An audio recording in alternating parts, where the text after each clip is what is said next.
Nusantara. Saya Gazalia Syafitri. Saya Rizky Mirga Putra. Saya Ahmad Ulias. Saya Tarakan Girakan. Di sini kami akan mempraktekkan cara membuat es cincau hijau.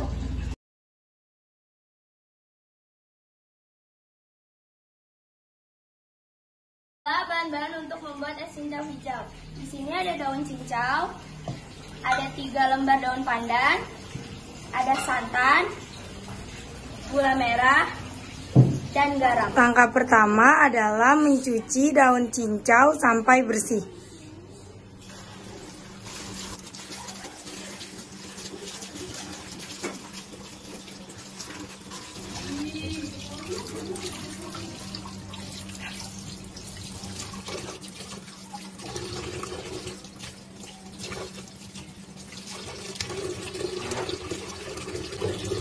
Dan inilah daun cincau yang sudah dicuci sampai bersih.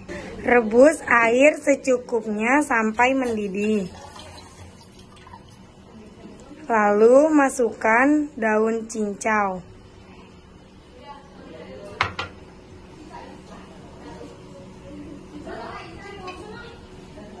Setelah daun cincau direbus, lalu disaring.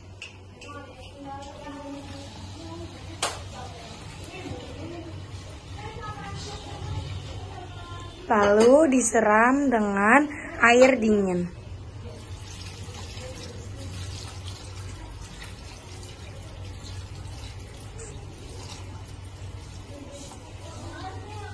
Siapkan air secukupnya, lalu bejek-bejek daun cincau di dalam air.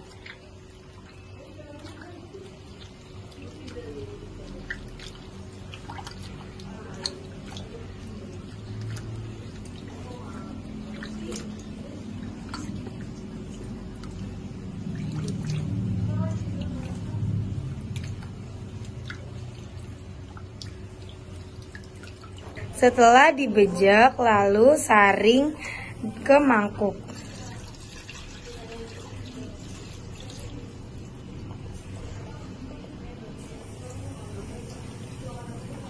Lalu didiamkan kurang lebih 1-2 jam.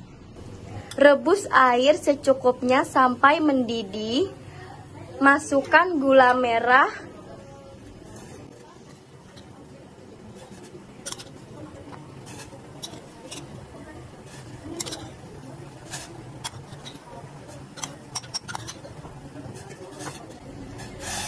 dan masukkan daun pandan. Rebus sampai mencair.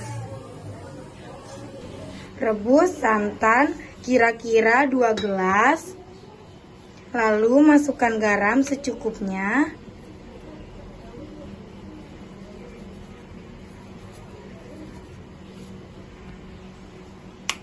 Lalu aduk dengan api kecil dan jangan sampai pecah.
Tahun 1619 Masehi, kebudayaan Betawi secara umum merupakan hasil perkawinan berbagai macam kebudayaan, baik yang berasal dari daerah-daerah lain di Nusantara maupun kebudayaan asing. Secara biologis, mereka yang mengaku sebagai orang Betawi adalah keturunan kaum berdarah campuran aneka suku dan bangsa. Penduduk asli Jakarta dengan ciri utamanya mempergunakan bahasa Betawi sebagai bahasa ibu, tinggal dan berkembang di wilayah DKI Jakarta dan sekitarnya. Terbentuk sekitar abad ke-17, merupakan hasil dari campuran beberapa suku bangsa seperti Bali, Sumatera, Cina, Arab, dan Portugis. Dari latar belakang sosial dan budaya yang berbeda-beda, mereka mencoba mencari identitas bersama dalam berbentuk lingua franca, bahasa Melayu yang akhirnya terbentuk masyarakat homogen secara alamiah. Betawi merupakan etnis yang kaya akan keragaman budaya, bahasa, dan kultur. Warna-warni ini membawa aneka persepsi, tafsiran, dan pemahaman tentang Betawi, baik dari segi penduduk asli, kultur, maupun kebudayaan. Bahkan ada yang berpendapat bahwa penduduk Betawi ini majemuk, artinya mereka berasal dari percampuran darah berbagai suku bangsa dan bangsa asing.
Adalah ondel-ondel.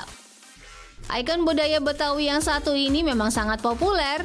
Anak Jakarta tahu tidak kalau ondel-ondel yang lucu dan menggemaskan ini sebelum dikenal luas sebagai kesenian Betawi ternyata digunakan sebagai penolak bala dan pengusir roh halus yang dinamakan barongan.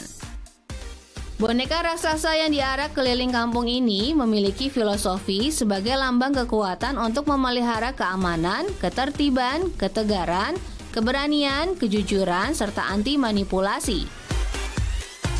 Kembang kelapa atau manggar merupakan hiasan sederhana yang terbuat dari lidi yang dibungkus dengan kertas atau plastik warna-warni.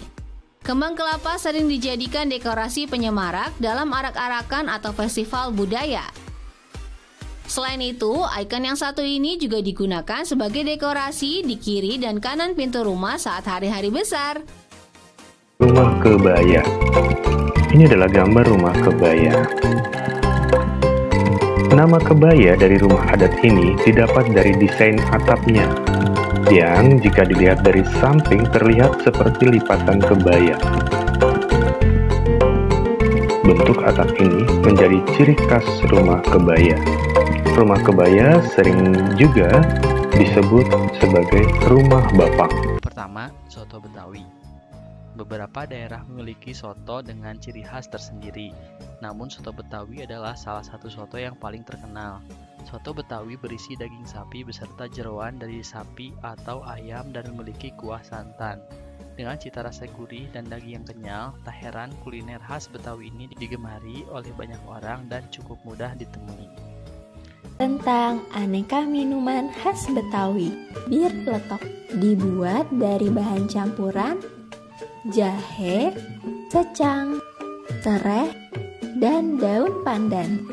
Minuman ini berwarna merah, memiliki rasa manis, hangat, dan sedikit pedas. Selendang mayang biasanya diminum dengan campuran es, santan, dan air gula. Di dalamnya terdapat kue berasal dari tepung beras yang berwarna hijau, putih, dan merah muda. Minuman ini memiliki rasa manis dan menyegarkan.